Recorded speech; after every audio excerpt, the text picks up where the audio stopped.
قوم نوح کی مثال ان کو سناؤ، قوم عاد کو، کیسے ان کو ہم نے تباہ و برباد کر دیا جنہوں نے اللہ کا حکم نہیں مانا، اس کے نبی کی بات نہیں مانی۔ کیا ہم پہلی بار کے پیدا کرنے سے تھک گئے ہیں جو تم نئی پیدائش پہ شک میں پڑے ہوئے ہو؟ وَلَقَدْ خَلَقْنَا الْإِنسَانَ وَنَعْلَمُ مَا تُوَسْوِسُ بِهِ نَفْسُهُ وَنَحْنُ أَقْرَبُ إِلَيْهِ مِنْ حَبْلِ الْوَرِيدِ۔ ہم نے انسان کو پیدا کیا اور اس کے دل میں جو خیالات اٹھتے ہیں ہم ان سے واقف ہیں، اور ہم اس کی رگے جان سے بھی زیادہ اس کے قریب۔ یعنی اللہ ہمارے اتنے قریب ہے کہ ہم جو بھی سوچ رہے ہیں، بولنا تو ایک الگ بات ہے نا، کہ جو ہم بات کر رہے ہیں اللہ تعالیٰ کو وہ پتا ہے، لیکن جو ہم سوچ رہے ہیں، جو ہمارے دل میں خیال آ رہے ہیں، اللہ تو وہ بھی جانتا ہے۔ یہ ہے نحن اقرب الیہ من حبل الورید، ہم تو اس کی شاہرگ سے بھی زیادہ اس سے قریب۔ جس وقت دو لینے والے جا لیتے ہیں، ایک دائیں طرف اور ایک بائیں طرف بیٹھا ہوا ہے، انسان کے منہ سے کوئی لفظ نہیں نکلتا مگر یہ کہ اس کے پاس نگہبان تیار ہے۔ کیسے قریب ہے اللہ تعالیٰ ہمارے کہ اس نے ہمارے دائیں اور بائیں فرشتے بٹھا دیے ہیں، اور وہ ہر وقت اس انتظار میں ہے کہ اس بندے کے منہ سے جو لفظ نکلے ہم لکھ لیں۔ جو ہم بول رہے ہیں ریکارڈ ہوتا جا رہا ہے، وہ دو ہمارے ارد گرد ہی بیٹھے ہیں۔ کیا ہمارا ایمان ہے اس پر؟ اگر ایک اسی چیز پر ہمارا ایمان ہو جائے نا تو ہم بہت سوچ سمجھ کر بولیں۔ ذرا سی ہم کہیں جاتے ہیں شادی پہ اور ہم آرام سے بیٹھے ہوتے ہیں، ہم دیکھتے ہیں جیسے ہی وہ ویڈیو والا آ گیا، ہم اپنے دوپٹے صحیح کر رہے ہیں، کپڑے صحیح کر رہے ہیں، کھانے کی پلیٹیں پیچھے کر رہے ہیں کہ اب ہم ایسے ہو کے دوسروں کے سامنے آئیں گے۔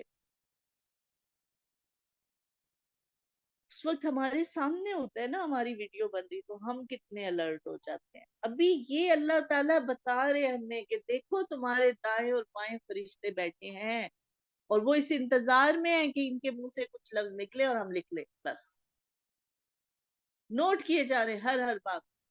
کیا ہمارا ایمان ہے اس پہ ایمان ہو جائے تو ابھی وہ کہہ رہے ہیں نا کہ دیکھو کوئی کسی کی غیبت نہ کرے، ہماری ہمت ہو کسی کی غیبت کرنے، اگر ایک اس بات پہ ہم ایمان، اور موت کی بے ہوشی حق لے کر آ پہنچی، یہی ہے جس سے تو بتکتا تھا، اسی سے تو راہ چھڑانا چاہتا تھا، اور بس جنت پرہیزگاروں کے لیے بالکل قریب کر دی جائے گی، ذرا بھی دور نہیں ہوگی۔ یہ ہے جس کا تم سے وعدہ کیا جاتا تھا ہر اس شخص کے لیے جو رجوع کرنے والا، پابندی کرنے والا ہے۔ جنت کا وعدہ ہر اس انسان سے ہے جو اللہ سے رجوع کرنے آتا ہے۔ رجوع کیا کر رہا ہے کہ ایک تو اس سے ڈر رہا ہے نا، اب بات سن لی، او ہو خوف پیدا ہو گیا، اب بات کرنے میں بھی سوچ سمجھ کے بات ہو رہی، کام کرنے میں بھی خیال آ گیا کہ اچھا یہ کام ایسا تو نہیں، اللہ نے ایسے ہی حکم دیا تھا، اتنا ہی حکم دیا ہے، کہیں میں زیادہ تو نہیں کر رہی، کہیں میں کم تو نہیں کر رہی، پھر بات بھی کر رہے ہیں تو بھی ڈر رہے۔ یہ ہے جو رحمان کا غائبانہ خوف رکھتا ہے اور پھر اس کے پاس رجوع کرنے والا دل لے کر آئے کہ ہر وقت ایک اللہ کی طرف رجوع کرنے کی لے اس کے دل میں لگی ہے۔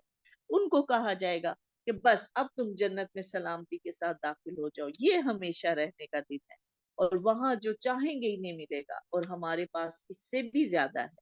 اور جس دن زمین پھٹ جائے گی اور یہ دوڑتے ہوئے نکل پڑیں گے، یہ جمع کر لینا ہم پر بہت آسان۔ تو اللہ تعالیٰ فرما رہے ہیں کہ بجائے اس کے کہ ان بحثوں میں پڑ جاؤ کہ اچھا پتہ نہیں قیامت آئے گی، کب آئے گی، کیسے ہم اٹھائے جائیں گے، مت سوچو، یہ کیسے کیسے کی بات نہ کرو، یہ تو اللہ کے لیے بہت آسان۔